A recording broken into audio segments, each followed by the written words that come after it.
worldwide, that kind of trust is very difficult to build up.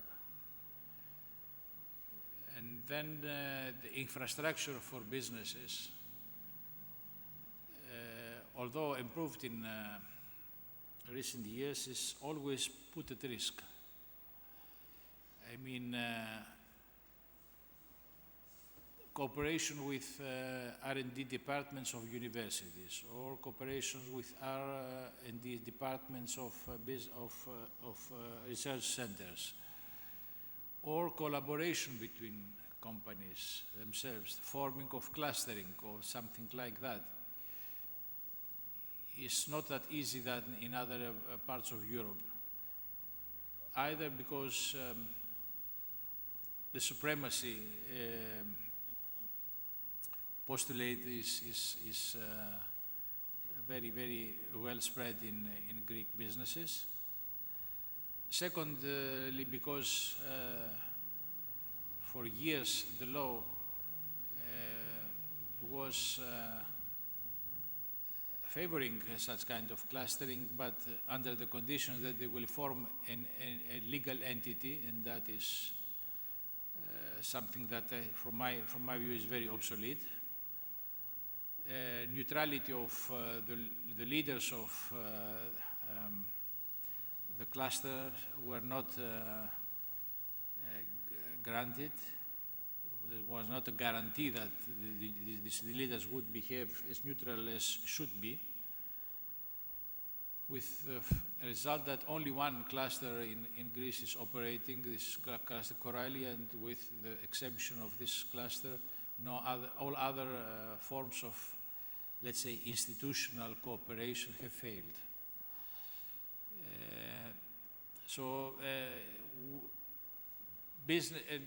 The modern environment in world markets gives us some idea, but to find the right balance between competition and cooperation and collaboration and delegation is always a very effortful process, also putting business leaders under stress, putting also state officers under stress sometimes, and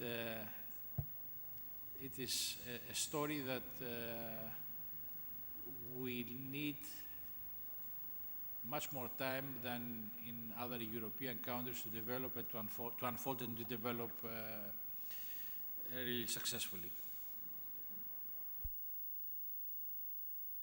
Thank you very much, Mr. Vlachogiannis. Ms. Guta, you have the floor. Well, I could not but agree with all that Mr. Vlachogiannis mentioned already. And I believe that in Greek market we have many problems in entrepreneurship. I would say that right now, at this moment, financing perhaps is is the biggest problem of all. But it's not the only one, I'm afraid. Financing, of course, it's the dominant perhaps those times, because if you see statistics about entrepreneurship, you will see that all the start-uppers are financed by family and friends' budget. So sorry? Family, friends and fools. Yeah, exactly. Not a banking system, not another kind of financing, unfortunately. But there are many other problems. Of course, all the procedures, the licensing, all this deal that you have to go through with the public sector that really makes your life difficult. And also, the idea of law and financing in Greece that has a perception of punishing failure. I mean, it is not considered good if you have a failure in your past, while in USA, for example, the perception is completely different. If you tried twice, for example, and you failed, then you have many chances in your third time to succeed. This is completely different if you here in Greece, the whole perception and the whole idea. And this is against entrepreneurship, of course. Also, we have many difficulties resulting from cultural things and also from education. I really believe that education is very critical in entrepreneurship because through education one could foster entrepreneurship.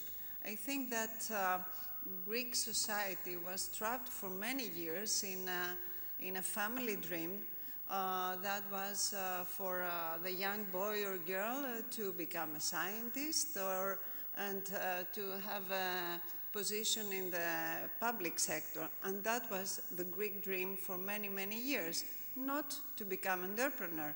Why was it so? I think it was not the same situation in the past. If we go back many decades where people were very favorite for entrepreneurship, but for those last decades, I'm afraid that our dreams were concentrated in becoming scientists and working in being employed in the public sector. And of course, this is also against innovation because even the young boy and or the young girl is not trying to find ideas to earn his or her money even from the early age. I mean, Greek family was considering a very bad thing for the children to work, for example, in order to earn the first money for studies or something like that. That was a very bad thing for the Greek society. And also, there was no connection. I think also another cultural thing was that entrepreneurship and profit many times were demonized, or that was not considered a very good thing to happen, and therefore we haven't had entrepreneurs as role models in our society, not even from the media, not even from society. It was not that good to be an entrepreneur and to have a profit from that. So I think it's a very complex puzzle, and many big and small things to reconsider and to rearrange in our society. And I think that during this crisis we've been through those days, it's the best chance we have to reconsider all these things and to restart. As I don't remember the presentation we heard in the morning session. We have to restart so many things, and we have to see in the root of the cause of all those problems I mentioned. And also one last thing I would like to mention is that our universities were not cooperating at all with entrepreneurship, and also that was a cultural thing because it was considered for many years that it's a bad thing for universities to cooperate with business. But this is the main reason for innovation, finally. We see USA that is in top of innovation. So closing this very big issue that perhaps we could discuss about that for hours, I will come to your question about women on board and that study. This is a very impressive study. When we heard about that and we invited Professor Wilson in an event we organized here with our organization of women managers and entrepreneurs, we were very surprised to listen to all these facts. And my question to Professor Wilson was, how did you have that idea to study all these numbers and to try to find the connection between how many women on board and what is the chance for bankrupting and so on? And he said that that came out by chance, by just putting down figures, because someone ordered that study from him, And he was so surprised when he started noticing that the numbers had a clear, something that was giving a very clear result, connecting the presence of women not only in boards, but also in high-level management of some companies. And he started from this observation, and then that was a macroscopic and empirical observation, and then he tried to give the same answer that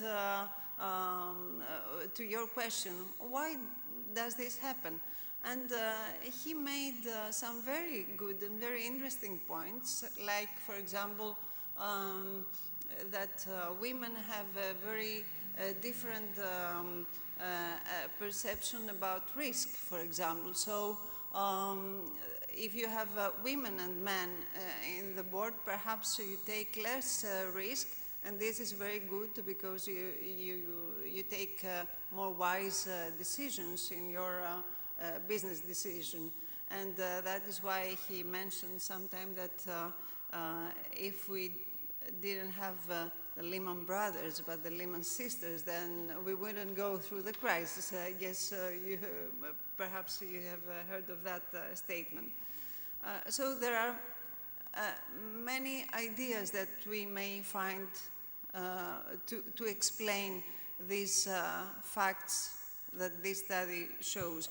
But I think that also the general idea of a good team in every business and in every company is to have a team with a good diversification from everything. And I really believe that women have another approach to many things. So if you have a team, a management team, with many different characteristics, then certainly the business decision will be better and will bring more profit to your business. Interesting response, I would say. And last but not least. Not use the mic. Georgina? No, Okay. You want? you're obliged. Sorry. Okay. Well, I will answer as an entrepreneur. Problems. There are always problems. But I don't want to remember them. I don't remember them. You know, you take it one step at a time. This is business. If you stay planning business for all your life, you will get disappointed. You have to take step by step, and you will solve problems, all right? Thank you. Okay. Great. That was a great response. So thank you very much. And I would like to shift now maybe seats and ask for my co-organizers of the conference, Professor Beate Zjofjel and Professor Georgina Tsangas, to conclude, okay, to draw the conclusions of the whole day. Beate and Georgina.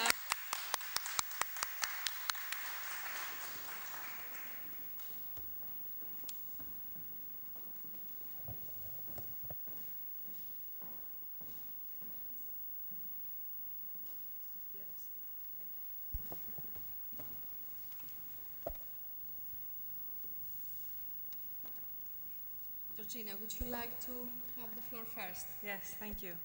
So it's been a fascinating discussion, debate, series of presentations that were all very unique today. And I'd just like to say a few words of how we were inspired to put this conference together. So there's definitely a love of Greece from Beate's side, who was the professor that initiated, as we mentioned before, the Sustainable Companies Project in Norway. And this actually built a network of scholars that had an alternative way of thinking, we would say. So they differed somewhat to the mainstream legal scholarship or law and economics scholarship that we're used to. So building on that, we wanted to focus on Greece And we got inspiration from things we saw around us, from things we see in the newspapers, all this negative talk, problems. And we thought, well, the states seem to be getting it somewhat wrong, and definitely private actors have a role to play. So what best by focusing on business? So what can business do? And of course, when we talk about business, we talk about also humans that are working in business, that are managing businesses, that want to produce something, that want to export something, that want to provide some services. We're talking about things that are not connected with what we see is a problem when we have states actually facilitating or not facilitating change, as I would say. So this is how we were inspired to set up this conference. And of course we wanted it to be interdisciplinary, so we wanted to get papers from people who are studying politics, people who are studying economics, people who are studying law, because I think that's the only way you can actually get down to real discussions on these issues, because as we have seen, it's not one-sided. So today we've talked, I think, a lot about different issues. Some have focused on Greece and problems with Greece. Others have focused on a broader perspective by looking at alternative methods with the governance of companies, with case studies that have been very good in other countries, also with the issue of money. That was a very interesting approach we heard. And I'm very grateful to the panel at the end of our session, which gave us a very good idea of, and in response to my question, I thank you very much for this, of some issues which are maybe not that well known to people outside Greece, which have a lot to do not with tax evasion or with other issues that are highlighted, but rather with bureaucracy, with cultural components which are not evident to people who are not from Greece. And also when people do ask me about Greece, I find it very difficult to explain these cultural components. So indeed, I do agree that the crisis is something good, because it is changing these perhaps, I wouldn't say negative, but components of the Greek culture which may be obstacles to Greece resurfacing right now and being a member state that people can actually reflect on as a positive example. So I think it's very important that we had these discussions today. And on my side, I'd like to thank the University of Bristol, the Faculty of Social Sciences and Law, because they have generously and kindly supported this event by sponsoring it with their funds. And I would also like to thank my co-organizers who have been an inspiration not only for this event, but since my studies in the early years, following on after a series of masters and PhD. They've been definitely an inspiration, and it was a privilege to have Professor Lina Papadopoulou, Professor Beate Sayafel, Professor Charlotte Villiers, and Professor Tridimas, who have all been a great inspiration in my trying to develop my legal scholarship in this field. So thank you very much, and I'll pass on the floor to Beate. Well, thank you, Georgina. It's great to see the younger generation picking up these thoughts and contributing to bringing them further. The topic of this conference has been about stimulating business, and as I think we saw expressed very clearly in the last session, stimulating business means stimulating innovation. It means stimulating new ways of thinking. And what made me optimistic listening to that last presentation was, as I indicated, that I can see a willingness there and an understanding which forms the basis for breaking the stranglehold of financial markets, not only directly through the shareholder primacy effect on listed companies, but also indirectly through the ideas that various requirements from international and European entities are the only way of moving forward, while it might instead be moving backward. Because a major problem, which I've indicated before in our discussions, is the simplistic idea that if we only get the price right, then everything else will work out. Everything in a company can be read into the share price, and if we put in place the right economic incentives to keep management and board focused on the share price, then everything will go right. Well, we've seen in practice that is a very good way of making things go go wrong. I don't remember who said it, but I picked up somewhere that any simple answer to an economic question is wrong. So we need to be nuanced, and I think the discussions here today have been very nuanced. We need to break up groupthink, which is not only a very good reason for introducing women into male-dominated boards, but it is a very good reason to have these kind of transdisciplinary and transnational discussions like we've had today, because I think that is the only way or that is a very important way of contributing to moving these discussion forwards and breaking away from these path-dependent routes that we've somehow got into, where these postulates from economic theory about what the share price means, what constitutes a sign of good leadership of companies. There are so many things that inform legislation and policy making that are in fact totally detrimental, that stimulate short-termism, which kills innovation. So focusing instead, like you all three did in your presentations, on the real economy and how that can be stimulated, that is so important. I want to end off by saying two things. First of all, there are two networks. I've mentioned one of them, Sustainable Market Actors Network. And then also, as we've heard that there is still a need to stimulate women in academia and in business. So we have also a network, international network of female business scholars, Daughters of Themis, of course. And any female scholars in the room are very welcome to join that. So there are two networks, and then most importantly, right now in the very short term, which we also must think, there is one drinks reception waiting for us. Thank you very much, all of you.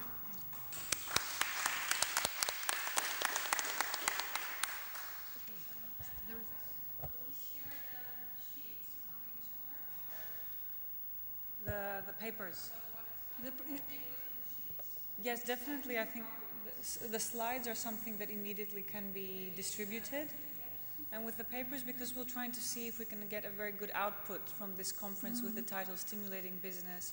We're also very grateful that we can have the recording, so we'll try and get the videos out. So we'll keep you posted, but I think at this point in time the slides would be something we could definitely distribute if presenters feel happy with that. Yes, subject to the presenters' opinion on that. But and as I said, we're working on the idea of a publication. So we'll have to see about making the papers available. But it was good that you asked that question, Tina, because I don't know how clearly we've said that with the presentations being video recorded, the aim is to upload them on YouTube, which we've done with great success at previous conferences. So they'll be available for use for anybody, also to have to stimulate discussion in a workshop or whatever. But of course, that is also dependent on the presenters saying yes or no, and most have said yes. So that's great.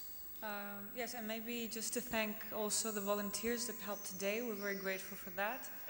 And the drinks reception will take place at Electra Palace, where we were for lunch. So I think we definitely deserve a glass of wine after all this talk and discussion. And again, to thank the Chamber of Commerce and yes. Mr. Vlachogiannis. So thank you very much, and to Electra Palace for the drinks, okay? Maybe the speakers, we could stand here for a photo, for a family photo at the end. Constantina will take us. That would be great. Okay, thank you. Thank you.